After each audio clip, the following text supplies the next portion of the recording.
நல்ல படங்கள்ல பாகமாகணும். அதுதான் எங்களோட ஐ திங்க் என்ன மாரி ஒரு ஆக்டர், நான் எப்பவுமே ஒரு அப்கமிங் ஆக்டர் அப்படிதான் நான் என்ன ஐடென்டிஃபை பண்றேன். ஸோ ரொம்ப ப்ரௌடான ஒரு ஃபீலிங். எல்லாரும் சொன்ன மாதிரி நாங்க ஒரு ஃப்ளோல பண்ணிட்டோம். கஷ்டம் இருந்தது, சேலஞ்சஸ் இருந்தது. ஆனா நாங்க என்ஜாய் பண்ணி பண்ணிட்டோம், முடிச்சிட்டோம். வி வா எக்ஸைட்டடாக இருந்தோம் இந்த படம் ரிலீஸ் ஆகுறதுக்கு. ஆகஸ்ட் 2 எங்க படம் ரிலீஸ் ஆகுது. அந்த மேக்கிங் வீடியோ பார்க்கும்போதே ரொம்ப ஒரு ப்ரவுட் ஃபீலிங் இருந்தது. சில டைம் யோசிப்போம், இந்த ப்ரொஃபஷன் இல்லை அந்த ஒரு என்ன சொல்கிறது, அந்த ஹசில், அந்த டெய்லி அந்த ஒரு இதில் போகும்போது நம்ம சில டைம் மறப்போம். ஆனால் இப்படி இருக்கிற மூமெண்ட்ஸில் தான் நம்ம அது நமக்கே ஒரு reminder that why we are doing what we are doing. இது ஒரு ட்ரூ பேஷனாக ஒரு லிவிங் எக்ஸாம்பிளாக காட்டினதே சிம்புதேவன் சார் தான். Thank you for this opportunity. இங்கே இருக்கிற எனக்கு தெரிஞ்சு எல்லாருமே அவர் கூட ஒர்க் பண்ணியிருக்காரு இல்லை, ஆனால் என்னை செலக்ட் பண்ணுறதுக்கு நான் ரொம்ப ஆனர்டாக இருக்கேன். இந்த ஒரு லக்ஷ்மின்னு சொல்லிட்டு ஒரு சமத்தான ஒரு க்யூட்டான ஒரு கேரக்டர் என்கிட்ட கொடுத்தாரு. என்னால் அது பண்ண முடியும், அந்த நம்பிக்கை அதுவே ஒரு பெரிய விஷயம். பிகாஸ் நான் ஆனஸ்ட்டாக சொல்லிட்டேன் சார், நான் தமிழ் பொண்ணு இல்லை, கேரளா பொண்ணு, இங்கே வளர்ந்துருக்கேன். அதனால ஓரளவுக்கு தமிழ் பேசுவேன். ஆனால் நீங்கள் சொல்கிற அந்த செந்தமிழ் இல்லை, அந்த அளவுக்கு எனக்கு பேச முடியுமா, அது வேற அந்த பிராமின் ஸ்லாங்கோட, எனக்கு அந்த ஒரு டவுட் இருந்தது. ஆனால் அவர் ஒன்றும் இல்லை, ஒன்றும் பிரச்சனை இல்லை கௌரி, நீங்கள் வாங்க, will take care of you. Akshat சொன்ன மாதிரி I felt very safe on that boat. இங்கே இருக்கிற யார்கிட்டேயும் நான் இதுக்கு முன்னாடி ஒர்க் பண்ணதில்லை.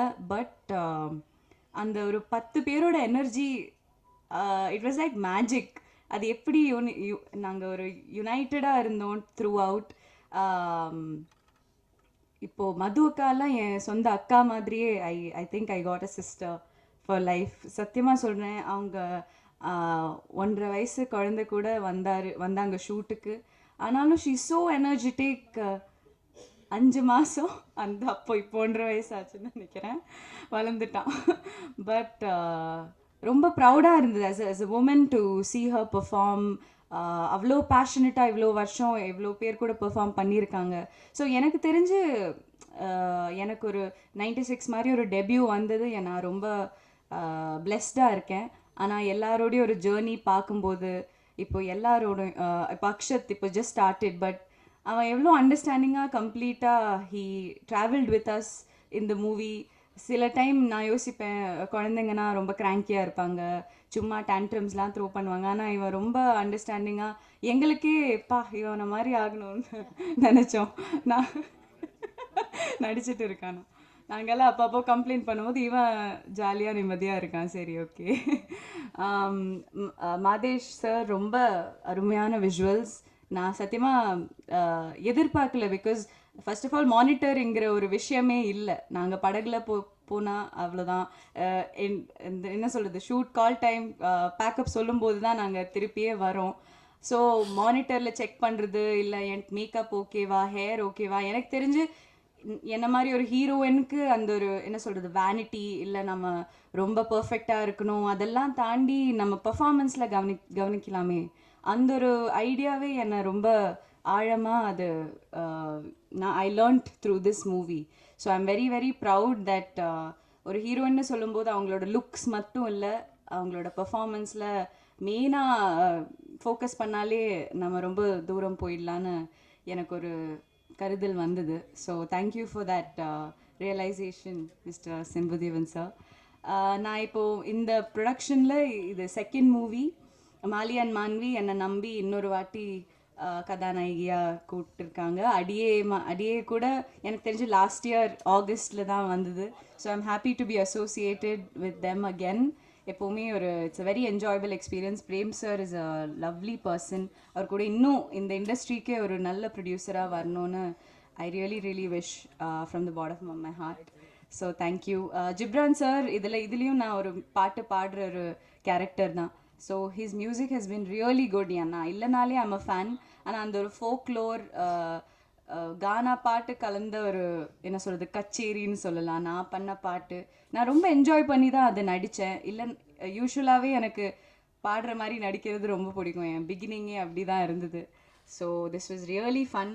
பாஸ்கர் சார் மாதிரி இருக்கிற ஒரு என்ன சொல்கிறது லெஜெண்ட் கிட்டேருந்து அப்படி ஒரு காம்ப்ளிமெண்ட் வரதே எனக்கு பெரிய விஷயம். என்னை ஒரு he treats me like his own daughter. எனக்கு என் சொந்த அப்பா மாதிரி தான் வரும். So thank you. என்னை ரொம்ப என்ன சொல்கிறது சேஃபாக ட்ராவல் பண்ணி வச்சாங்க இந்த எல்லாருமே. இங்கே யாரையாவது மிஸ் பண்ணி இங்கே இல்லை. Jesse, he is an Australian actor. ஆனால் எனக்கு தெரிஞ்ச ஒரு நல்ல ஃப்ரெண்டாக இருந்தார். எனக்கு பண்ண முடிஞ்சது நான் ஹெல்ப் பண்ணேன் அவரை புரிய வைக்கிறதுல, இல்லை இங்கிலீஷில் ட்ரான்ஸ்லேட்லாம் பண்ணுறதுல. கொலைப்புள்ளி லீலா மேம் மலையாளத்தில் நாங்கள் வைப் பண்ணோம். யோகி பாபு சாரை ரொம்ப மிஸ் பண்ணுறோம் இன்றைக்கி. நான் அவர் கூட கர்ணனுக்கு அப்புறம் பண்ண படம் போட். எப்போவுமே ஜாலியாக இருப்பார். எப்போவுமே அவர் கூட நடிக்கிறது ரொம்ப ஈஸியாக இருக்கும். இன்னொரு படம் நான் பண்ணுறேன் அவங்க கூட. So he is always going to be இன்னும் உயரத்தில் வரணும்னு எல்லாரும் நினைக்கிற ஒரு ஆக்டர் தான் அவங்க. சின்னி சார் இதில் என் அப்பாவாக பண்ணியிருக்காரு. அவரை பற்றி யோசிக்கும் போதே ரொம்ப என்ஜாயபுளாக இருக்கும். இவங்க எனக்கு தெரிஞ்சு இந்த படகுல என்னை தவிர்த்து எல்லாருமே காமிக் ஆக்டர்ஸ். அதனால எனக்கு எப்போவுமே அவங்க இம்ப்ரவைஸ் பண்ணுவாங்க. அந்த மொமெண்ட்டில் என்ன பண்ணுவாங்க அந்த ஒரு மேஜிக்கில் எனக்கு I feel like I'm not a very humorous. எனக்கு அப்படிலாம் டப்புன்னு வராது. நான் ஒரு நாள் சிம்புதேவன் சார் கிட்ட போய் சொன்னேன், சார் எனக்கு கீப் அப் பண்ண முடியல, ஓவர் ஷேடோ ஆகிடுவேனான்னு எனக்கு டவுட். ஆனால் சொன்னாங்க, லக்ஷ்மி என் கேரக்டர் பேர், உங்களுக்கு ஒரு அழகான ஒரு ட்ராக் இருக்குது, நீங்கள் நான் சொல்கிறத மட்டும் நீங்கள் நம்பி செய்யுங்க, ஒன்றும் இல்லை. ஆனால் எனக்கு ஒரு பெரிய இன்டர்வியூலலாம் நான் இப்போ இன்றைக்கி சொன்னேன் தட் இந்த படகுல இருக்கிறது எனக்கு ஒரு ஒர்க் ஷாப் மாதிரி தான். டெய்லி ஒன்று நாங்கள் கற்றுக்கிட்டோம். அண்ட் என்ன மாதிரி இல்லை அக்ஷத் மாதிரி இருக்கிற ஆக்டர்ஸ்க்கு இது ஒரு லேர்னிங் தான். இப்போது இந்த படத்தில் அது டெலிவர் ஆயிடுச்சான்னு எனக்கு தெரியல. ஆனால் கண்டிப்பாக இந்த லேர்னிங் நான் எப்போவுமே என் கூடயே கேரி பண்ணுவேன். And this has been a great experience. எப்போவுமே ஒரு படம் பண்ணும்போது இப்போது எல்லாம் மெயின் லீடாக தான் பண்ணுறீங்க, ஏன் நீங்கள் மல்டி காஸ்ட்டாக ஏன் சூஸ் பண்ணுறீங்கலாம் சில பேர் கேட்டாங்க. ஆனால் எனக்கு தெரிஞ்சு ஒரு ஆக்டர் ஆகணும், இல்லை ஒரு பர்ஃபார்மர் ஆகணும், ஜஸ்ட் ஒரு ஹீரோயின் இல்லாமல் அதுக்கும் மீறி நம்ம அதில் தான் ஒர்க் பண்ணணும்னு நான் நம்புகிற ஒரு ஆள். So I am very very happy and proud to be here. அவ்வளோ கஷ்டப்பட்டு நாங்கள் பண்ண படம், கஷ்டத்தை விட எனக்கு தெரிஞ்ச விஷுவலாக தியேட்ரிக்கலாக செம்ம எக்ஸ்பீரியன்ஸாக இருக்க போகுது. அது கண்டிப்பாக நம்ம பார்த்தாலே அது அந்த ஃபீல் வரும். இப்போது நம்ம அதுக்கு பிஹைண்ட் த சீன் என்ன நடக்குது அது எங்களோடது. ஆனால் தியேட்ரிக்கலாக நீங்கள் பார்க்கும்போது கண்டிப்பாக என்ஜாய் பண்ணுவீங்கன்னு ஒரு நம்பிக்கை இருக்குது. எல்லா ஃபுல் டீம் நாங்கள் ரொம்ப கான்ஃபிடெண்ட்டாக இருக்கோம். ஸோ August 2 சரி நம்ம ஓடிடியில் வரும்போது பார்க்கலாம், அந்த ஒரு மென்டாலிட்டி வேணாம். அது இல்லாமல் நீங்கள் தியேட்டர் வந்து சப்போர்ட் பண்ணுங்கள். இப்படி இருக்கிற படங்களுக்கு உங்கள் சப்போர்ட் தேவை. Because this is a theatrical film. அந்த மியூசிக்காக இருக்கட்டும், விஷுவலாக இருக்கட்டும், அந்த கலர்ஸ் எல்லாமே கடல் அவ்வளோ அழகு. எங்களுக்கே சொன்ன மாதிரி சிட்டியில் வளர்ந்துருக்கோம், அந்த எக்ஸ்போஷர் இல்லை. ஆனால் அங்கே போகும்போது தான் இவ்வளோ அழகு நம்மளை சுற்றியே இருக்கேன்னு ஒரு ரிமைண்டர் தான். ஸோ கண்டிப்பாக நீங்கள் தியேட்டரில் போய் என்ஜாய் பண்ணுங்கள். அப்புறம் உங்களோட விஷஸ் அண்ட் ஃபீட்பேக் கண்டிப்பாக எங்ககிட்ட சொல்லுங்கள். Thank you so much. போட் வந்து சிம்புதேவன் அவர் கூட நான் ஆக்சுவலி 3வது ப்ராஜெக்ட். ஸோ ஏன்னா நாங்கள் வந்து 24ஆம் புலிகேசிக்காக தான் ஃபஸ்ட்டு ரொம்ப வருஷம் முன்னாடி ஸ்டார்ட் பண்ணோம். ஆல்மோஸ்ட் சாங்லாம் 2-3 ஆக்சுவலி 4 சாங் கம்போஸ் பண்ணிட்டோம். ரொம்ப அந்த எக்ஸ்பீரியன்ஸ் ரொம்ப நல்லா இருந்துச்சு. அண்ட் பட் அது இப்போது 24ஆம் புலிகேசி தள்ளின உடனே தென் ஒரு ஷார்ட் ஃபிலிமுக்கு ஒர்க் பண்ணோம். ஏன்னா அது முடித்த உடனேவே இந்த ஸ்டோரி சொன்னார். சொல்லும் போதே எனக்கு பயங்கரம் எக்ஸைட்டிங்காக இருந்துச்சு. நீங்கள் கடல்லையே போய் ஃபுல்லாகவே கடலையா அப்படின்னு. ஆமாம் அப்படின்னாரு. ஓகே, நீங்கள் எப்படி லைஃப் ஆஃப் பை மாதிரி செட்டு போட்டு ப்ளூ மேட்டில் இல்லை க்ரீன் மேட்டில் எடுக்க போகிறீங்களா அப்படின்னா, இல்லைங்க நாங்கள் கடலுக்கே போய் தான் எடுக்கிறோம் அப்படின்னாரு. ஓகே சரி ஓகேன்னு சொல்லி எனக்கு அது வரைக்கும் தான் எனக்கு அதுக்கு பின்னாடி எவ்வளோ ஒரு ஹார்ட் ஒர்க் இருக்கும் அப்படிங்கிறது எனக்கு அப்போ தெரியல. சரி சாங் கம்போசிங் ஆரம்பிச்சிட்டோம். பிகாஸ் அவர்கிட்ட எப்போவுமே ஒரு குவக்கினஸ் இருக்கும். ஒரு விஷயத்தை வந்து பார்த்திபன் சார் ஒரு விஷயத்தை வந்து ஒரு ஆங்கிளில் பார்க்குற மாதிரி சிம்புதேவன் அவரும் வந்து டிஃப்ரெண்ட் ஆங்கிளில் பார்ப்பார். சரி ஓகே ஃபஸ்ட்டு வந்து ஒரு கர்நாடிக் சாங் அப்படின்னாரு. ஓகே உத்தமிழனுக்கு அப்புறம் ஓகே நல்ல கிளாசிக்கலாக ராகம் பேஸில் பண்ணலாம் அப்படின்னோடனே ஓகே ஆனால் அது மெட்ராஸ் பாஷையில் இருக்கணும் அப்படின்னாரு. ஓகே சொல்லி அப்படி தான் அந்த சாங் சோகா சாங் பண்ணோம். சரி ஓகே நெக்ஸ்ட்டு சாங் கம்போஸ் பண்ணலாம் அப்படிங்கும்போது ஓகேங்க இப்போ வந்து ப்ராப்பரான மெட்ராஸ் கானா ஒன்று அப்படின்னாரு.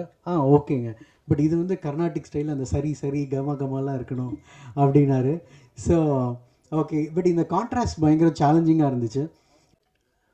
மீடியா நண்பர்கள் அனைவருக்கும் முதலில் என் சார்பாகவும் எங்கள் டீம் சார்பாகவும் மனம் நிறைந்த வணக்கங்களும் நன்றிகளும்.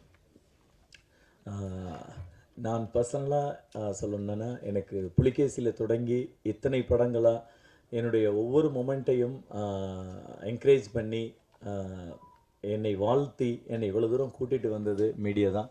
அதனால் முதல்கண் என் மீடியாவிற்கு என்னுடைய மனப்பூர்வமான நன்றிகளையும் வணக்கங்களையும் தெரிவித்துக் கொள்கிறேன். போட் இது வந்து என்னென்னா, நான் இவ்வளவு நாள் பண்ணியிருந்த படங்கள் எல்லாமே வந்து ஒரு ஃபேண்டசி காமெடி சம்திங் டிஃப்ரெண்ட்டாக அந்த மாதிரி இருக்கும். எனக்கு இதுலேயும் அந்த டின்ஸ் மிஸ் ஆகாமல் ஒரு நல்ல வாய்ப்பு கிடைத்தது. இதில் வந்து என்னுடைய Maali and Manvi movie makers producer mister Premkumar sir அவரை தான் முதல்ல மீட் பண்ணேன். ஸோ அப்போ வந்து அவர்கிட்ட வந்து ஒரு 1/2 hour இந்த ஸ்டோரி சொன்னேன். ஸோ எனக்கு வந்து ரொம்ப மனதில் இருந்த கதை. நான் கொரோனா டயத்தில் கொஞ்சம் கசடதபரை வந்து 1.5 years முன்னால் ரிலீஸ் ஆச்சு. அந்த சமயத்தில் இதை நான் கொஞ்சம் தீவிரமாக எழுதிட்டு இருந்தேன். ஸோ அப்போ இந்த கதையை சொன்னப்போ அவருக்கு ரொம்ப பிடிச்சிருந்தது. இதோட எமோஷ்னல் பார்ட்டும் சரி, இந்த டிஃப்ரெண்ட்டும் சரி எனக்கு ரொம்ப பிடிச்சிருக்கு. இதை என்கிட்ட சொன்ன மாதிரி அதே மாதிரி எடுத்து கொடுங்கன்னு முதல் நம்பிக்கையோடு என்னை எப்படி சொல்கிறது, ஒரு ஆசீர்வதித்து வாழ்த்தி அந்த இடத்துல தான் இந்த இதோட முதல் புள்ளி தொடங்குச்சு.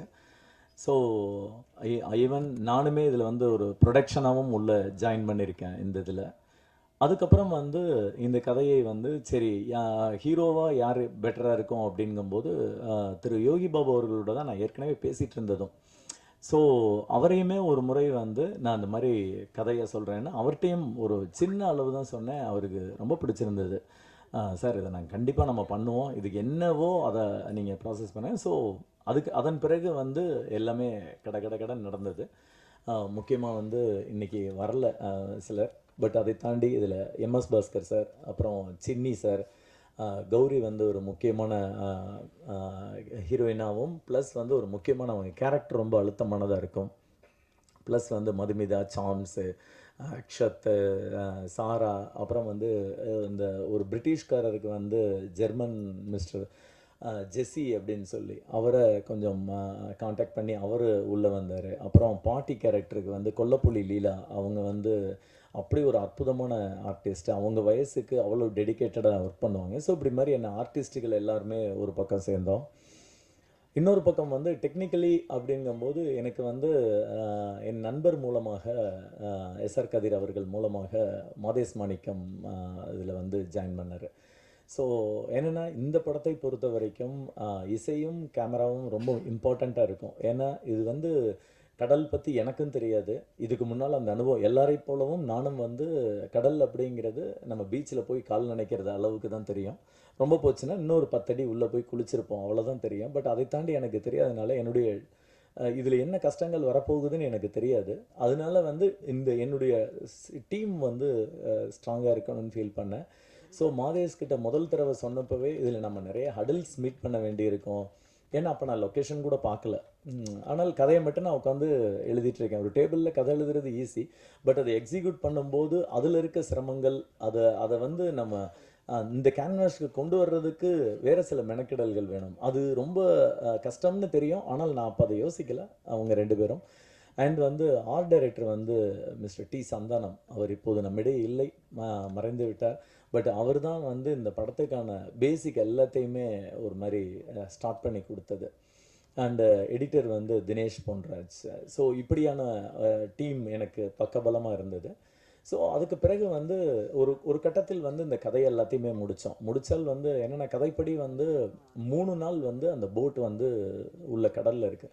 ஸோ அப்போ வந்து காஸ்டியூமுக்கு வந்து விலையே இல்லை. எல்லாருக்கும் சிங்கிள் காஸ்டியூம். அதை தான் நாங்கள் 2 3 பண்ணி அதெல்லாமே நஞ்சு தொஞ்சு போச்சு. அந்தளவுக்கு வந்து ஆர்டிஸ்டோட கஷ்டம் அவ்வளவு இருக்குது இதில். ஸோ ஒரு கட்டத்தில் வந்து ஸ்கிரிப்டை அடாப்ட் பண்ணிவிட்டு இதை கொண்டு போகணும்னப்போ 1943 வந்து இதை பிளேஸை செட் பண்ணியிருந்தோம். ஏன்னா பொதுவாகவே ஹிஸ்ட்ரியில் நம்மளுடைய விஷயங்கள் எல்லாமே மறைக்கப்படுது அப்படிங்கிற ஒரு ஆதங்கம் எனக்கு உண்டு. சுதந்திர போராட்டத்தை பொறுத்த வரைக்கும் வந்து மும்பையையும் டெல்லியையும் சொல்கிற அளவுக்கு வந்து சென்னையும் கல்கத்தாவையும் அவங்க வந்து கண்டுக்கிறது இல்லை. பட் பரவாயில்ல, நம்மளுடைய ஹிஸ்ட்ரியை என்னன்னு பார்ப்போம் அப்படிங்கும்போது, அதுவும் குறிப்பாக வந்து செகண்ட் வேர்ல்டு வார் எடுத்துட்டோம்னா 1943 ஒட்டி நம்ம வந்து அந்த செகண்ட் வேர்ல்டு வாரில் இப்போ ஈவன் எடுத்த இங்கிலீஷ் ஃபிலிம்ஸில் எல்லாமே கூட நான் சொல்கிறது டொரண்டினோவோட ஃபில்ம் ஆகட்டும், எல்லாத்துலேயுமே அங்கங்கே கொடுக்குற ரெஃபரன்ஸில் கூட செகண்ட் வேர்ல்டு வார் பற்றின ஃபிலிம்ஸில் வந்து இந்தியன்ஸே காட்டப்பட மாட்டார்கள். ஆனால் வந்து கிட்டத்தட்ட செகண்ட் வேர்ல்டு வாரில் 25 லட்சம் பேர் இறந்துருக்காங்க அப்படின்றது தான் ஒரு ரியல் தகவல். ஸோ இதெல்லாமே சேர்ந்து எனக்கு அந்த செகண்ட் வேர்ல்டு வாரில் நம்ம ஒரு கண்டென்ட் எடுக்கணும் அப்படிங்கும்போது, அப்போ வந்து சென்னையில் வந்து ஜப்பான் வந்து பாம் போடுறதுக்கான சமயத்தில் அந்த ஒரு 6 மாத காலம் கொடூரமான நரகமாக இருந்தது அப்படிங்கிறத பற்றி நான் என்னுடைய நண்பர்கள் 2 பேர், அவர் ஸ்ரீகணேஷ் அப்படின்னு லண்டனில் இருக்கார், இன்னொருத்தர் ஜெயராஜன் சொல்லி பெங்களூரில், 3 பேருமா அந்த தகவல்களை எடுக்க ஆரம்பிக்கும் போது அவ்வளவு கிடைச்சது. அதாவது கிட்டத்தட்ட சென்னையை விட்டு ஒரு 5 லட்சம் பேர் வெளியில் போயிடுறாங்க, 70% சென்னையை காலியாக இருக்குது, மீதி இருக்கவங்களும் வந்து அந்த வேர்ல்டு வார் அப்போ வந்து குழியில் பதுங்கிறதுக்கோ அல்லது சிக்னல் வந்தால் என்ன பண்ணணும்லாம் போலீஸ் சொல்லி கொடுக்குறாங்க, எந்த கவர்மெண்ட் ஆஃபீஸும் கிடையாது, அண்ட் வந்து ரேஷன் ஆர் காய்கறி இதெல்லாமே வந்து ஓப்பன் கிரவுண்டில் வச்சு வியாபாரம் பண்ணுற மாதிரியான அந்த அளவுக்கு அதில் வந்து டிஃபிகல்ட்டிஸ் இருந்தது. ஸோ இதெல்லாம் ஒரு மாதிரி அனலைஸ் பண்ணிவிட்டு இதை பண்ணலாம் அப்படிங்கும்போது, அந்த சமயத்தில் இருந்த போட் வந்து துடுப்பு போட்டு, அது 80களுக்கு பிறகே நம்ம வந்து துடுப்பு போட்டு கிடையாது. ஸோ அந்த போட்டை வந்து சந்தனம் சார் தான் வந்து கிரியேட் பண்ணாங்க, எல்லா இடத்துலையும் தேடி கடைசியில் கேரளாவில் வந்து வல்லம் போட்டுன்றது கிடச்சது. அதுவுமே பின்பக்கம் கொஞ்சம் மாடிஃபை பண்ண வேண்டியிருந்தது. அப்புறம் ராமேஸ்வரத்தில் ஒரு போட், இது 2யும் சேர்த்து அந்த போட் வந்து பண்ணோம். எல்லாருக்கும் இனிய மாலை வணக்கம். தம்பி அவர்களோட வந்து ஒரு 4-5 படமாக நான் ஒர்க் பண்ணிக்கிட்டு இருக்கேன். சில படங்கள் மட்டும்தான் கஷ்டப்படாமல் ஒர்க் பண்ணியிருக்கேன். அரை எண் 305 கடவுள் கஷ்டம் இல்லை, ஒரு கன்னி 3 களவாணிகளும் அதில் கஷ்டம் இல்லை. ஆனால் இரும்புக்கோட்டை முரட்டு சிங்கம் ஆகட்டும், இந்த படமும் ஆகட்டும், இரும்புக்கோட்டை முரட்டு சிங்கத்தில் மேக்சிமம் குதிரை, இந்த படத்தில் போட்டு, அது ஒரு நல்ல தம்பி சொன்ன மாதிரி என்னன்னு கேட்டிங்கன்னா, அந்த கடலை கணிக்க முடியவில்லை. திடீர்னு கம்மியாக இருக்குது, திடீர்னு தண்ணி ஜாஸ்தியாக இருக்குது, திடீர்னு அலை அடிக்குது, நிற்க முடியல, உட்காந்துருந்தால் கூட முதுகெல்லாம் வலிக்குது. அந்த அளவுக்கு ஒரு கஷ்டப்பட்டு, அது அவங்க ஈஸியாக சொல்லிட்டாங்க, இந்த மாதிரி வந்து டேபிளில் உட்காந்து எழுதுறது ஈஸின்னு. எழுதுறது ஈஸின்னாலும் தோணணும் இல்லையா, தோன்றது கஷ்டம் இல்லையா. தோன்றதை எழுதி அதற்கு போய் லொக்கேஷன் எல்லாவற்றையும் பார்த்து காட்சிப்படுத்தி எங்களை மாதிரி இம்சைகளையெல்லாம் ஒன்றா சேர்த்து அந்த மாதிரி வந்து கொஞ்சம் நேரம் விளையாடாமல் இருங்களேன், ஷார்ட் எடுத்துக்கலாம் அப்படின்னு சொல்கிற அளவுக்கு நாங்கள் எல்லோரும் ஜாலியாக இருந்தோம். ஷூட்டிங் போன மாதிரி வந்து இருந்தாலும் நாங்கள் வந்து ஒரு ஃபேமிலியோடு டூர் போன மாதிரி தான் இருந்தது.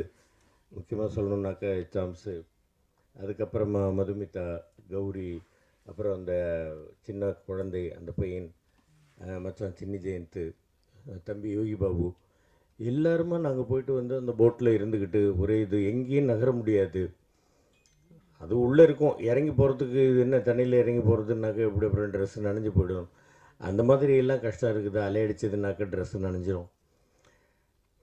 எனக்கு வந்து இன்றைக்கி வந்து தம்பிக்கிட்ட ஆஃபீஸில் பேசிக்கிட்டு இருக்கும்போது ஒரு கேரக்டர் சொல்லி, இந்த கேரக்டர் நீங்கள் நடிச்சிருக்கீங்களா? நாங்கள் இல்லை அப்படின்னு, நான் ஒரு கேரக்டர் சொல்லி எனக்கு அதுதான் பிடிக்கும் அப்படின்னேன்.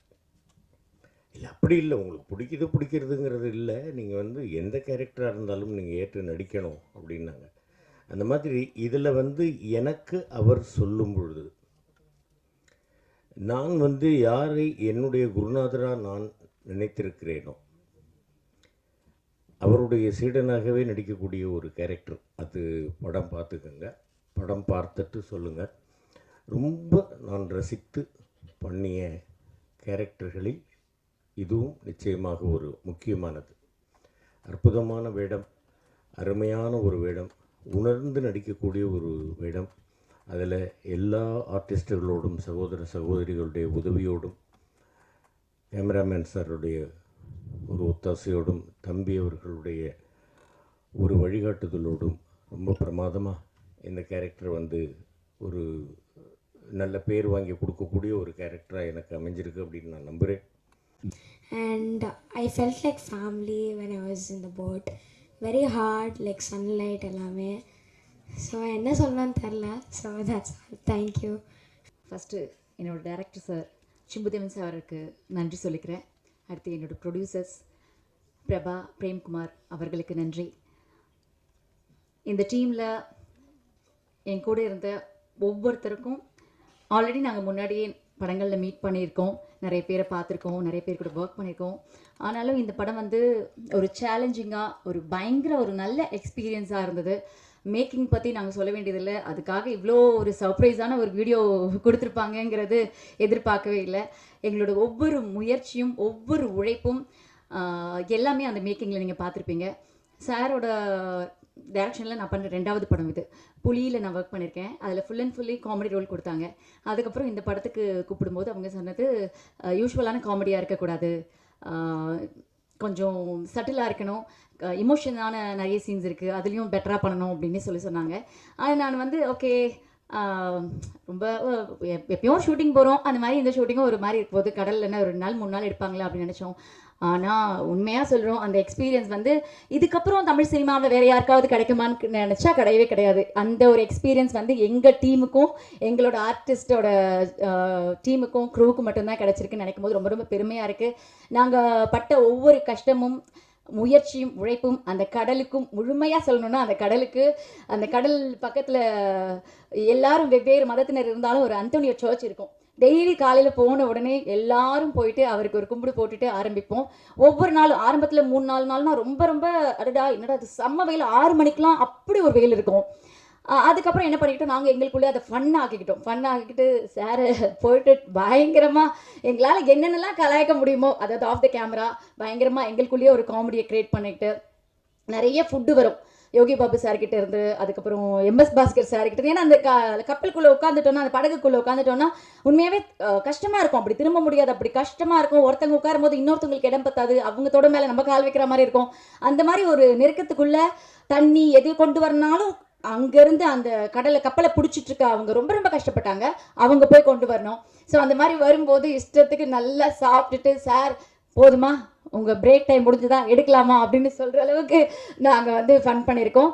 அண்ட் இதில் வந்து அந்த பீரியட் தெலுங்கு பேசுகிறதுக்கு எனக்கு ரொம்ப ரொம்ப உதவி பண்ணது MS பாஸ்கர் சார். அவர் அந்த கரெக்ஷன்ஸ், அந்த நடிக்கும் போதே அவ்வளோ கரெக்ஷன்ஸு, ஸ்பஷ்டமாக பேசணும், இந்த இடத்துல இப்படி பேசணும் அப்படின்லாம் சொல்லி கொடுத்தாரு. அண்ட் கௌரி வந்து நிறைய ஹீரோயின்ஸ் கூட ஒர்க் பண்ணியிருக்கேன். ஸோ ஒரு சிலர் இருக்க மாதிரி ஒரு சிலர் இருக்க மாட்டாங்க. இத்தனை நாள் நம்ம ட்ராவல் பண்ணணும், ஹீரோயின் எப்படி இருப்பாங்கன்னு பார்த்தா ரொம்ப ரொம்ப ஒரு ஹம்பிளான, ரொம்ப ஒரு ஸ்மைலிங் ஃபேஸோட, எப்போ பார்த்தாலும் கௌரியை சிரிச்ச முகமாகவே பார்க்கலாம். அக்ஷத் சின்ன பையன், நாங்களாவது நிறைய படம் ஒர்க் பண்ணியிருக்கோம், அதோட எக்ஸ்பீரியன்ஸ் இருக்கும், ப்ளஸ் வந்து அந்த வெயிலை வந்து அக்செப்ட் பண்ணிக்கிற அளவுக்கு மனநிலை இருக்கும். அவன் வந்து விளையாடி ஒரு ஸ்கூலுக்கு போகிற ஒரு சின்ன பையன், அவன் வந்து அவ்வளோ ஜாலியாக நான் சார் டைலாக் கொடுங்க சார் நான் டைலாகே பேசலை சார் அப்படியெல்லாம் அவன் வந்து கேட்பான். அவனுக்கு அந்த கஷ்டமே எதுவுமே தெரியல. லாஸ்ட்டாக ஒர்க் பண்ண அந்த 38 hours நான் ஸ்டாப்பாக ஒர்க் பண்ணியிருக்கோம், அதுவும் ஒரு நல்ல ஒரு எக்ஸ்பீரியன்ஸ். அண்ட் சாம் சார், நான் நிறைய படங்களில் சாம் சாருக்கு ஜோடியாக நடிச்சிருக்கேன். இந்த படத்தில் நடந்த ஒவ்வொரு எக்ஸ்பீரியன்ஸ், பேசின ஒவ்வொரு மோட்டிவேஷனான வேர்ட்ஸ் எல்லாமே மறக்க முடியாத ஒரு நல்ல அனுபவம். அண்ட் யோகி சார், அவர் கூட, அதாவது எனக்குன்னு ஒரு சின்ன ராசி இருக்குன்னு நினைக்கிறேன், நான் யாரு கூடயோ ஜோடியாக நடிச்சு அவங்க ஹீரோ ஆகிடுவாங்க.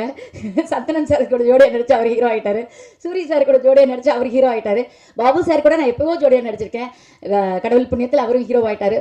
ஸோ அவரோட டிரான்ஸ்ஃபர்மேஷன் பார்க்கும்போது ரொம்ப ரொம்ப நல்லா இருக்குது. மண்டேலாவில் அவர் நடித்த விஷயம், இங்கே நம்ம போட்டில் எல்லாமே ரொம்ப ரொம்ப ரொம்ப ரொம்ப நல்லா இருந்துச்சு. ஸோ அவருக்கு நன்றி. அண்ட் இந்த ஒரு கடுமையான ஒரு போட்டில் வந்து எங்களுக்கு ரொம்ப மனசு ரிலாக்ஸ் பண்ண ஒரு விஷயம்னா ஜிப்ரான் சாரோட அந்த பாடல் தான்.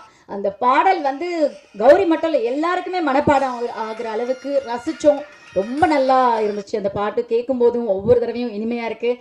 அண்ட் மாதேஷ் சார், அதாவது டோன், இது கடலோட அந்த அது கிளைமேட் சேஞ்சஸ், அது அந்த வேவ்ஸ் எல்லாம் மேனேஜ் பண்ணுறதை விட எங்களோட டோன் பார்த்தீங்கன்னா ஒரு சேஞ்ச் ஆச்சு. போனப்போ ஒரு டோனில் இருந்தோம், எல்லாரும் கேட்டாங்க ட்ரெய்லர்லாம் பார்த்துட்டு ரொம்ப நேச்சுரலாக இருக்கு. இல்லை, ரிட்டர்ன் வரும்போது உண்மையாகவே நாங்கள் இருந்த டோனே வேறு மாதிரி இருந்துச்சு.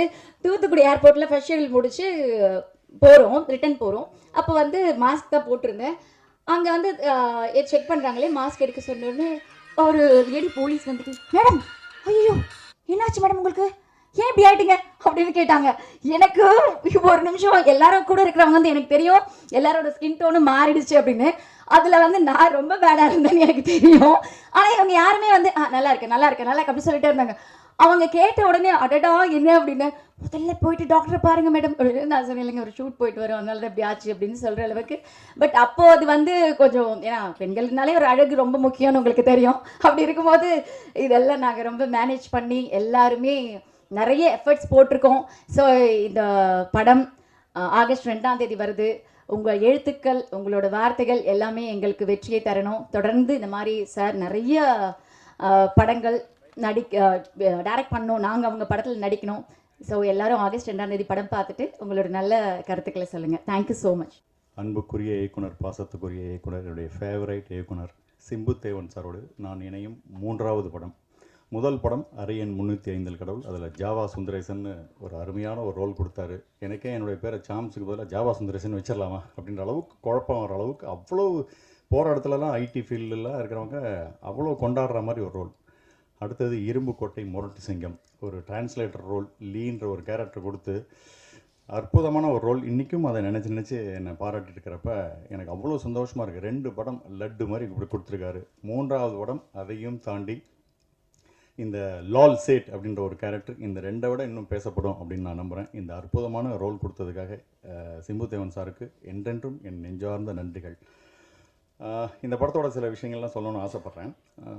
படத்துக்கு ரெடியாகி ஃபஸ்ட் எடுத்தோன்னே ஃபஸ்ட்டு டே ஷூட்டிங் ஓவரையில் கடற்குள்ளே போயாச்சு. நான் மதுமிதா எல்லோரும் ஃபுல்லாக ரிசப்ஷனுக்கு போகிற மாதிரி ஜம்முன்னு பளிச்சுன்னு அப்படி வந்து நின்றுட்டுருக்கோம். என்ன இப்படி வரீங்க, சீன் 23 இப்படி தான் இருக்கும், காற்று அடிச்சிருக்கு, புயல் அடிச்சிருக்கு, ஒரு நாள் சாப்பிடாமல் இருந்திருக்கீங்க, கலைங்க. அப்படியா சார்? உடனே அப்படி தலையை லேசாக கழிச்சு விட்டு பொட்டை லேசாக அழிச்சு விட்டு இப்படின்னு அது கண்டினியூஸாக ஒரு படம் ஃபஸ்ட் டே செகண்ட் டே அப்படின்னு எடுத்துகிட்டு போனால் பரவாயில்ல. டைரக்டர் டிபார்ட்மெண்ட் எப்படி இதை மேட்ச் பண்ணாங்கன்னே தெரில. திடீர்னு சீன் 23, திடீர்னு சீன் 55, திடீர்னு சீன் 76. ஒரு ஸ்டேஜில் என்ன பண்ணுறது எது பண்ணுறதுன்னு தெரியல. எதில் பொட்டு வச்சோம், எதில் பொட்டு வைக்கல, எதில் தலையை கழிச்சு விட்டோம். அப்புறம் பிடிபட்டுருச்சு. நேராக உள்ளுறேன், சீன் நம்பர் 55 லைட்டாக ஒரு அலைஞ்சி ரெடியா, ஓகே உள்ளே போங்க அப்படின்னு. சீன் நம்பர் 1 இந்த பளிச்சுன்னு வரேன் அப்படின்னு சொல்லி பளிச்சுன்னு. இந்த மாதிரி ஆரம்பமே ஒரு ரணத்தில் இருக்குது. எங்களுக்கு ஈஸி சின்னதாக ஒரு அட்ஜஸ்ட்மெண்ட். ஆனால் அந்த டைரக்டர் டிபார்ட்மெண்ட்டு அந்த மொதல் சீனில் அந்த போட்டில் எந்தெந்த இடத்துல என்னென்ன இருந்தது உடனே ஒரு ஃபோட்டோ அதை எடுத்து அதை மெயின்டைன் பண்ணி அதை கண்டினியூட்டியை பண்ணுறதுக்குள்ளே மேசிவ் ஒர்க் பண்ணியிருக்காங்க. அது கண்டினியூஸாக எடுத்திருந்தால் இந்த கஷ்டம் இருந்திருக்காது. அது வேறு சில சூழ்நிலையால் இப்படி எடுக்க வேண்டியதாக போச்சா. அதனால் அவ்வளோ கஷ்டப்பட்டு அதை எடுத்திருக்காங்க. அந்த டைரக்டர் டிபார்ட்மெண்ட்டுக்கு பெரிய ஹேட்ஸ் ஆஃப் நான் சொல்லுவேன். அடுத்தது இந்த படத்துக்குள்ளே உள்ளே போயாச்சு. உள்ளே போனால் போட்டுக்குள்ளே உட்கார ஆரம்பித்தா ஏற்கனவே எனக்கு வாமிட் பிரச்சனையெல்லாம் இருக்குது. ஆல்ரெடி ஒரு படத்தில் நடித்து ஒரே ஒரு நாள் ஷூட்டிங்லேயே மொத்த வாந்தியும் எடுத்திருக்கேன் நான். இது படம் ஃபுல்லாக வரணுமே என்ன பண்ண ஒரு பயத்தோடய உட்காந்தேன். பட் நல்ல வேலை ஒரு மாதிரி கரையோரத்தில் இருக்கிற லேசான ஒரு அலை அப்படியே உள்ளே போனால் தாளாட்டிக்கிட்டே இருக்கும். நடிக்க 3 வேளையும் பொங்கல் போட்ட மாதிரியே இருந்தது எனக்கு. அப்படியே அவர் எப்போ சொல்கிறாரோ அப்போ எழுந்திரிச்சு ஷார்ட் அப்படின்ற அப்படியே நைட்டு அப்படியே ரூமில் போய் படுத்தா எங்களை அறியாமே ஏதோ ஆடிக்கிட்டே இருக்கிற மாதிரியே இருந்தது. ஸோ அந்த அளவுக்கு ஃபீல் எங்களுக்கு அந்த படத்தோட இதில் இருந்தது. இந்த மாதிரி சுவாரஸ்யமான அனுபவங்களோட இந்த படம் நடந்துட்டு இருந்தது. இதில் குறிப்பிட்டு சொல்ல முடியாத சில விஷயங்களை சொல்லணும்னு ஆசைப்பட்றேன். இந்த படத்தில் என்னை பிரமிக்க வைத்த இருவர், ஒன்று சிம்பு தேவன் சார் அண்டு அவருடைய கற்பனைக்கு தீனி போட்ட ப்ரொடியூசர் சார். இந்த படத்தோட கதையை பற்றி சொல்லும்போதே என்ன இவ்வளோ நாள் கடலுக்குள்ளேயே இத்தனை பேரை வச்சு என்ன பண்ணுறது ஏது பண்ணுறது, இதை விஷுவலைஸ் பண்ணுறதுனாலே ஒரு பெரிய கஷ்டமாக இருக்குது. இதை எப்படி எடுக்க போகிறாங்க அப்படின்ற ஒரு பிரமிப்பு இருந்தது. இதை கேட்குறதுக்கு நல்லா இருக்குது, கடைசியாக பார்க்குறதுக்கு நல்லாயிருக்கும். எடுக்கிறது அதுவும் கடலுக்குள்ளேயே எடுக்கக்கூடிய அந்த விஷயத்தை அவர் எப்படி யோசிச்சாருன்னே தெரில. ஒரு ட்ரெஸ்ஸுலேருந்து ஆரம்பித்து ஒரு அந்த மேக்கப்லேருந்து ஆரம்பித்து எல்லாத்துலேயும் பர்ஃபெக்டாக இருக்கும். சிம்பு தேவன் சார் படத்துக்குள்ளே உள்ளே போனால் கற்றுக்கலாம், தெரிஞ்சுக்கலாம், நம்மளை நாம் இம்ப்ரூவ்மெண்ட் பண்ணிக்கலாங்கிற அளவுக்கு ஒரு அற்புதமான அனுபவம் எனக்கு கிடைக்கும். அவர் எப்போ கூப்பிட்டாலும் ஓடி போவேன். அந்த அளவுக்கு ஒரு அருமையான ஒரு இயக்குனர், என்னை பிரமிக்க வைத்த இயக்குனர். இவருடைய இந்த கற்பனைக்கு தீனி போட்ட அருமையான ஒரு பிரேம்குமார்ங்கிற தயாரிப்பாளர். இவங்க 2 பேரும் என்னை பிரமிக்க வைத்தார்கள். அடுத்தது இந்த படத்தில் என்னை ரசிக்க வைத்த இருவர், யோகி பாபு அண்டு ஹீரோயின் கௌரி. யோகி பாபு அழகான கதைகளை தேர்ந்தெடுக்கிறாரு. பல இயக்குநர்கள்ட்ட போய் அப்படியே பண்பட்ட நடிப்பை இப்போ வெளிப்படுத்துறாரு. ஒரு டைரக்டர் ஃப்ரெண்ட்லி ஆர்டிஸ்டாக ஆகிட்டார் அவர். அருமையான சட்டில் பர்ஃபார்மன்ஸ்லாம் அவர் பண்ணுறதை பார்த்து அவ்வளோ ரசித்தேன். தேர்ந்தெடுத்த கதைகள், தெளிவான சிந்தனை, தெய்வ பக்தியோடு அருமையாக ட்ராவல் பண்ணிகிட்ருக்காரு யோகி பாபு. பிரமாதம். என்னுடைய மனமார்ந்த வாழ்த்துக்கள் யோகி பாபுக்கு. அவர் தேர்ந்தெடுக்கிற கதைகள் அவ்வளோ அற்புதமாக இருக்குது. கேட்கல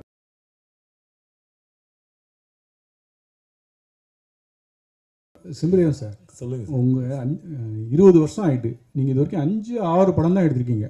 உங்களுடைய காமெடி சீனும் ஒவ்வொருத்தரும் 100 தடவை 200 தடவை 300 தடவை அவ்வளோ ரசித்து நம்ம கேட்டிருக்கோம். ஏன் இவ்வளோ இடைவெளி, என்ன காரணம்? இல்லை, அதெல்லாமே சூழல் தான் சார். அப்புறம் 6 இல்லை 8 சார், இது 8th ஃபில்மு. அண்டு என்னென்னா, சில நேரங்கள் நம்ம என்ன தான் நம்ம ஒர்க் பண்ணிகிட்டு இருந்தாலும் அதனுடைய அமைவு அதனுடைய கையில் தான் இருக்குது. நம்ம ஹார்ட் ஒர்க்கர், நம்ம ஸ்பீடு என்ன சொன்னாலும். ஸோ நானுமே வந்து அதை ஃபாஸ்ட்டாக பண்ணுறதுக்கு தான் ட்ரை பண்ணுறேன். ஆனால் ஒரு ப்ராஜெக்ட்டுக்குள்ளே போன பிறகு அது நம்ம உள்ளே இழுக்குது. அப்புறம் அதில் அடிக்ட் ஆயிரும். அதை வந்து ஒரு ஃபுல்லாக ஃபினிஷ் பண்ணணும் அப்படின்றது. நம்ம வந்து இந்த ரிலீஸ் தேதி போட்டு பண்ணுற அந்த ஸ்பீடுக்கு இன்னும் பழகிடுவேன் சார். சார், டேரக்டர் சார், எல்லோரும் கோட் அப்டேட் எதிர்பார்த்துட்டு இருக்கப்போ நீங்கள் போட்டை கொண்டு வந்து நிறுத்துறீங்களே, ஏதாவது விசேஷமாக? இல்லை சார், அது நாங்கள் வந்து இயல்பாக வந்தது தான். ஆக்சுவலி இந்த எலெக்ஷன் சமயத்திலே நாங்கள் முடிச்சிட்டோம் படத்தை. அப்புறம் வந்து ஒவ்வொன்றா சொல்லி தள்ளி வந்துக்கிட்டே இருந்தது. முதல்ல எலெக்ஷன் முடியட்டும்னோம், அப்புறம் வந்து பெரிய படம் 2 வருதுன்னாங்க. ஸோ ஒரு வழியாக எங்களுக்கான ஒரு ஃபிகருக்கு எந்த இடத்துல கிடைக்குமோ அதுக்காக தான். மற்றபடி கோட்டோடையோ நாங்கள் அதை வந்து போட்டுன்னு கொண்டு வரணும்னா ஒன்றும் இல்லைங்க. சிம்புதான் சார், ஆக்சுவலாக இது வந்து தழுவல், உண்மையோட தழுவல் அப்படின்னு சொல்லி ஒரு இது வந்தது. பட் ஆனால் லைஃப் ஆஃப் பை அப்படின்னு சொல்லிட்டு அது போட்டில் அந்த புலி கூட இருக்கிறது இருக்கும். அதோடைய தழுவலாக இருக்குமா, இல்லை உண்மையாலுமே? ஆகஸ்ட் 2 ரிலீஸ் பார்த்தீங்கன்னா உங்களுக்கே தெரிஞ்சிடும். ஏன்னா நீங்கள் வந்து இது வந்து டோட்டலாகவே நம்மளுடைய கல்ச்சரில் அந்த சமயத்தில் நடந்தது. இது ஒரு உண்மை சம்பவம் அப்படின்றது. என்னுடைய ஃப்ரெண்டோட வீட்டில் அவங்களுடைய தாத்தா அவங்க சொல்லும்போது சொன்னது தான் இந்த இன்சிடெண்ட். என்னென்னா, ஜப்பான் வந்து சென்னையில் பாம்பு போடுறதுக்காக அந்த சமயத்தில் வரும்போது இன்றைக்கி நைட் பாம் அப்படின்னா கூட ஒவ்வொருத்தருக்கும் அவங்கவுங்க பாட்டு இருக்கும்ல. கார் இருக்கவங்க எடுத்துகிட்டு செங்கல்பட்டை தாண்டுற மாதிரி, போட் இருக்கவங்க எடுத்துகிட்டு நடுக்கடலுக்கு போயிடுவாங்க அப்படின்னு. ஸோ அதுலேருந்து க்ரியேட் ஆனது தான். நீங்கள் உள்ளே பார்க்கும்போது தெரியும். அதில் வந்து மொத்தமே 3 பேர் லைஃப் ஆஃப் பைல், இதில் 10 பேர் இருக்கும். இதை விட என்ன டிஃப்ரென்ஸு? இதில் இன்னொன்று, போட்டு கீழே வந்து நெய்தல் கதை அப்படின்னு போட்டிருக்கீங்க. இப்போது பார்த்தீங்கன்னா வைரமுத்து சார் ஒரு ஆடியோ லைன்ஸில் வந்து ஏன் தமிழில் வைக்க மாட்டீங்கன்னு ஒரு ஆதங்கப்பட்டார். அதே போல் இப்போது தமிழ்நாடு முதலமைச்சர் வந்து வணிகங்கள்லாம் தமிழில் பேர் வைங்க அப்படின்னு சொல்லி இது பண்ணிட்டாரு. ஏன் அதை போட்டுன்னு கொண்டு வந்திருக்கணும்? வேறு ஏதாவது படகு? இல்லை, அப்படியே இல்லை. இது வந்து இப்போ நீங்கள் ஒரு நேஷனல் லெவல் ரீஜியனுக்கு கொண்டு போகும்போது ஒரு காமன் நேம் தேவைப்படுது. ஆக்சுவலி இந்த படத்துக்கு நாங்கள் ஃபஸ்ட்டு வச்சுருந்த தலைப்பு வந்து பக்கிங்ஹாம் வீரனும் பரதேசியின் பேரனும் அப்படின்னு. ஸோ பட் என்னென்னா, அது வந்து எங்களுக்கு வந்து சில சமயம் மார்க்கெட்டிங்காக போகிறப்போ இதோ சொல்லும்போதோ இது தமிழுக்கு ஓகே அப்படிங்கும்போது நம்ம இது ஒரு ஓடிடிலேயோ அடுத்து நம்ம ஸ்டேஜ் போகிறப்ப அதுக்கு ஒரு புல்லிங் தேவைப்படுது. அதுக்காக தான் வச்சோம். அதனால தான் கீழே ஆத்மார்த்தமாக நெய்தல் கதைன்னு ஆசை தீர வச்சுக்கிட்டோம். சார், அடுத்து மருதம், முல்லை அதெல்லாம் எதிர்பார்க்கலாமா? கண்டிப்பாக சார். சார் ஒரு நிமிஷம் செந்தில், ஒரு நிமிஷம் மைக் சார். சார் நீங்கள் முடிச்சிடறேன், அப்புறம் கொடுத்துட்றேன். என்னென்னா, இப்போ ஒரு ஆர்டிஸ்ட் எடுத்து படம் பண்ணுறதே பெரிய விஷயம், சரிங்களா? பெரிய ஹால் எடுத்து பண்ணாலுமே ஆர்டிஸ்ட்குள்ளே வந்து சின்ன பிரச்சனை வரும். யார் ஃபஸ்ட் சீன் செகண்ட் சீனுன்ட்டு. ஏன்னா நீங்கள் ஒரு டேரக்டர், ஒரு போட்டில் அத்தனை பேர் வச்சு படம் பண்ணியிருக்கீங்க, சரிங்களா? உங்கள் மேலே யார் கோவப்பட்டா எந்த ஆர்டிஸ்ட் கோவப்பட்டிருப்பாங்க? கண்டிப்பாக கோவப்பட்டிருப்பாங்க. ஏன்டா எடுத்துன்னு வந்து அங்கே எடுத்துன்னு வந்து சாவடிக்கிறாருன்னு சொல்லியிருப்பாங்க, இல்லை கிண்டல் பண்ணியிருப்பாங்க. அந்த இடத்துல உங்களுக்கு என்ன மனநிலை இருந்தது? இல்லை, இதில் பிரச்சனை என்னென்னா, யாருக்குமே கடல் பற்றி தெரியாது. நான் எப்படி போய் உள்ளே சிக்கிக்கிட்டேனோ அது மாதிரி என்னை நம்பி வந்து சிக்கிக்கிட்டவங்க தான் அவங்களும். நான் தான் சொல்கிறேன்ல, நான் டேபிளில் உட்காந்து எழுதும்போது அப்படியே நம்ம படித்த நாவல்கள், பார்த்த படங்கள் அப்படியே பேசிட்டு நம்மளுக்கு ஒரு ரம்யமான கடல் தெரியும் அப்படி இந்த ஆளை மட்டும் அடிக்கணும். கடைசியில் போய் உள்ள அந்த ரம்யமான கடலை தேடி போகிறதுக்கு நம்ம வந்து வாந்தி எடுத்து உள்ளே போய் நிற்க வேண்டியிருக்கு. ஸோ இது வந்து என்னென்னா, எனக்கு எப்படி தெரியாதோ அது மாதிரி இவங்களுக்கும் தெரியாது. அதனால் இவங்க செஞ்ச ஒரே தப்பு என்னை நம்பி வந்தது. அதனால உள்ளே போய் யாரையும் குறை சொல்ல முடியாது. நான் ஒரு மீனவராக இருந்தால் தான் இவங்க என்கிட்ட கோச்சிக்குவாங்க. நானே போய் முதல்ல உள்ளே விழுந்து பாதியில் எந்திரிச்சு என்னை 2 பேரை தூக்கி விட்டு நான் ஒரு தடவை அடிபட்டவொடனே இவங்க என்கிட்டே பேச மாட்டாங்க, அவ்வளோதான். ஸோ அதனால் வந்து யாருக்கும் ஏற மேலேயும் இது. பட் ஆர்டிஸ்ட்டை பற்றி சொல்கிறதுல வந்து என்னென்னா, என்னதான் இருந்தாலும் நாங்கள் பின்னால் நிற்கிறவங்க டெக்னீஷியன்ஸ். ஸோ நம்மளுக்கு வந்து மைண்டு சில சமயம் அப்செட் இருந்தாலும் இன்னொரு மாதேஷ் டக்குன்னு கேர் பண்ணிக்குவாப்புல, சரி நான் பார்த்துக்கிறேன் சார் சொல்லிட்டு போய் எங்கேயாவது ஒரு இடத்துல சாஞ்சிடலாம். பட் இவங்களுக்கு எது பண்ணாலும் அது கேமராவில் தெரிஞ்சிடும்.